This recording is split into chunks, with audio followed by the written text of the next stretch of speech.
تعالیٰ کا ارشاد ہے ان اللہ یأمرکم ان تؤدوا الامانات الی اہلہا، اللہ تمہیں اس چیز کا حکم دیتا ہے کہ امانت اس کے اہل کے سپرد کیا کرو۔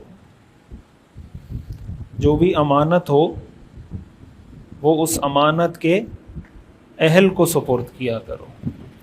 وَإِذَا حَكَمْتُمْ بَيْنَ النَّاسِ، اور جب لوگوں میں فیصلہ کرنا پڑ جائے، أَن تَحْكُمُوا بِالْعَدْلِ، تو انصاف کے ساتھ فیصلہ کیا کرو۔ إِنَّ اللَّهَ نِعِمَّ مَا يَعِظُكُمْ بِهِ، اللہ تعالیٰ فرماتے ہیں کہ اللہ تمہیں کتنی پیاری پیاری نصیحتیں کرتا ہے۔ إِنَّ اللَّهَ نِعِمَّ مَا يَعِظُكُمْ بِهِ، اللہ فرماتے ہیں کہ میں تمہیں کتنی پیاری پیاری نصیحتیں کرتا ہوں، کتنی اچھی اچھی نصیحتیں کرتا ہوں، ایسی نصیحتیں کہ دنیا بھی سنور جائے آخرت بھی سنور جائے۔ اور اللہ تعالیٰ نے یہ دو نصیحتیں کرنے کے بعد بتایا، دو نصیحتیں کیا کی؟ پہلی نصیحت یہ کی کہ امانت کس کے حوالے کرو؟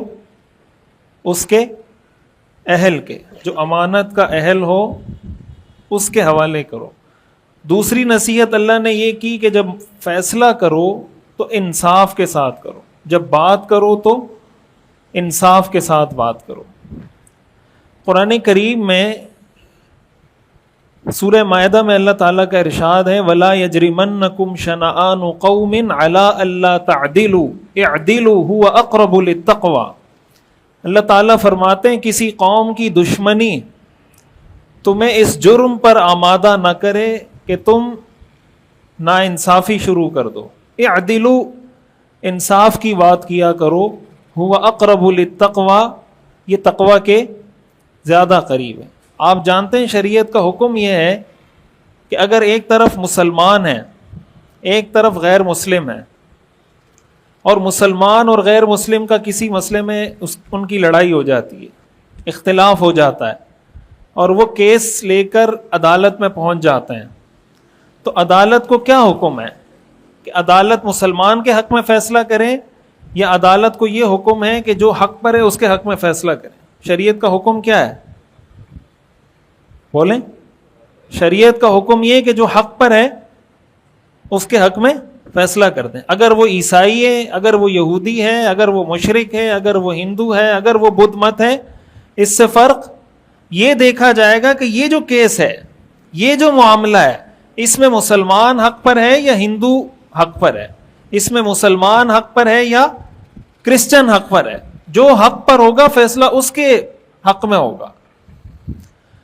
اب اگر کوئی قاضی، کوئی عدالت کا کوئی جج مثال کے طور پر کیس آیا اور اس نے کسی کرسچن کے حق میں فیصلہ کر دیا، تو اس کا کیا مطلب ہوگا کہ یہ جج عیسائی بن گیا؟ بولیں، اس کا کیا مطلب ہے کہ یہ عیسائی بن گیا؟ اس کا مطلب ہے کہ یہی مسلمان ہے۔ ایسے موقع پر اگر وہ کرسچن کے حق میں فیصلہ نہ کرتا، اس کا مطلب یہ صحیح مسلمان نہیں ہے۔ اس کے صحیح مسلمان ہونے کی نشانی یہ ہے کہ وہ ایسے موقع پر کس کے حق میں فیصلہ کرے گا؟ کرسچن کے حق میں۔ لیکن ہمارے ہاں کیا ہوتا ہے؟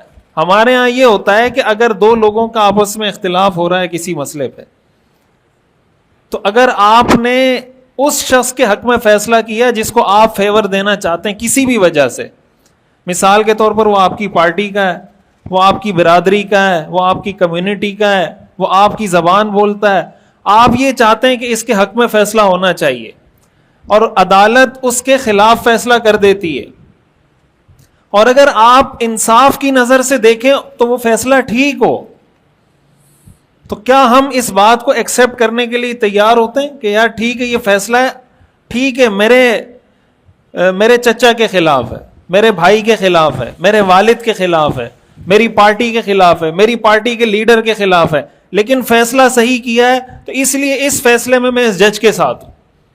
ہمارے ہاں یہ تصور پایا جاتا ہے، ہمارے ہاں یہ تصور نہیں ہے۔ ہمارے ہاں تصور یہ ہے کہ میں جس سائڈ پر ہوں اگر آپ وہ بات کریں تب تو آپ ٹھیک ہیں، اور اگر میں جس سائڈ پر ہوں آپ وہ بات نہ کریں تو میری مرضی میں کوئی بھی آپ پہ الزام لگا دوں، چاہے تو میں آپ کو کسی کا ایجنٹ بنا دوں، چاہے تو میں آپ کو کافر کر دوں، چاہے تو آپ کو میں فاسق بنا دوں، چاہے تو میں آپ کو اسلام سے نکال دوں، کچھ بھی کر سکتا ہوں. اللہ تعالیٰ قرآن کریم میں فرماتے ہیں کہ جب فیصلہ کرو انصاف سے کرو، اور آگے اللہ فرماتے ہیں ان اللہ نعم ما یعظکم بہ، کہ اللہ تمہیں کتنی اچھی نصیحت کرتا ہے. اس کا مطلب جو آدمی اس پہ عمل نہیں کرتا وہ اللہ کی اس نصیحت سے منہ پھیر رہا ہے. اب پہلا حکم اللہ نے اس میں کیا دیا ہے اس آیت میں، کہ امانت اس کے اہل کے سپرد کرو.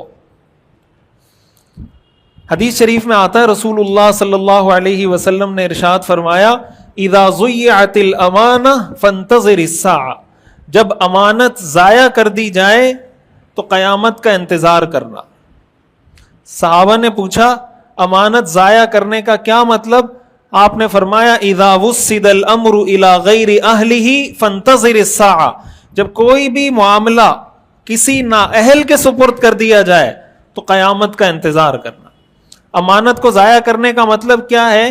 کہ کوئی بھی کام آپ نااہل آدمی کے سپرد کر دیں. مثال کے طور پر ایک آدمی ڈرائیور بن گیا، اس کو ڈرائیونگ نہیں آتی، ڈرائیور بن گیا، ڈرائیونگ کا لائسنس اس نے لے لیا لیکن ڈرائیونگ اس کو نہیں آتی. اس کا مطلب آپ نے یہ ڈرائیونگ کی جو امانت تھی یا یہ نااہل آدمی کے سپرد کی ہے.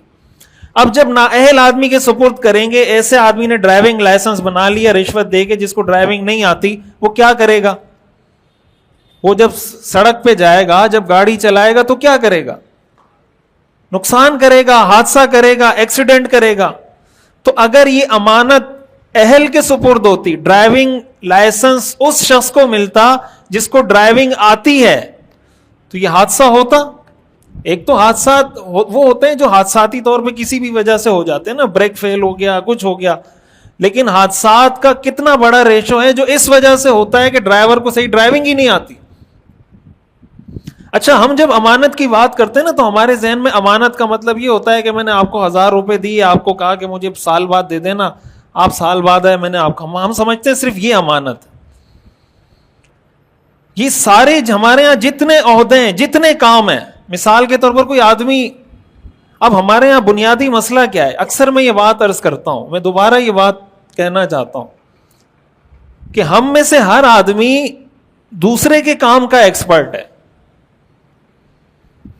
ہم میں سے ہر آدمی دوسرے کے کام کا، جس چیز کی میں تنخواہ لیتا ہوں، جو میرا سورس آف انکم ہے، جو میرا ذریعہ آمدن ہے، اس میں کتنا بہتر ہوں، یہ اصل. مثال کے طور پر ایک ڈرائیور ہے تو اس کی سورس آف انکم کیا ہے؟ ڈرائیونگ. اس کا مطلب یہ ہے کہ اس کو دنیا کا اور کوئی کام آتا ہو یا نہ آتا ہو، ڈرائیونگ اس کو ایسی کمال کی آنی چاہیے کہ وہ اس کی ٹکر کا کوئی نہ ہو. یہی مطلب ہے نا، شریعت یہی کہتی ہے ان اللہ کتب الاحسان علی کل شیء، اللہ تعالیٰ نے ہر چیز میں احسان کو لازم کیا. احسان کا مطلب کوئی بھی کام کریں اچھے طریقے سے کریں. اب کوئی آدمی ڈرائیور ہے، اس کا مطلب وہ ایسا ڈرائیور ہو کہ اس کی طرح کوئی ڈرائیور نہ ہو.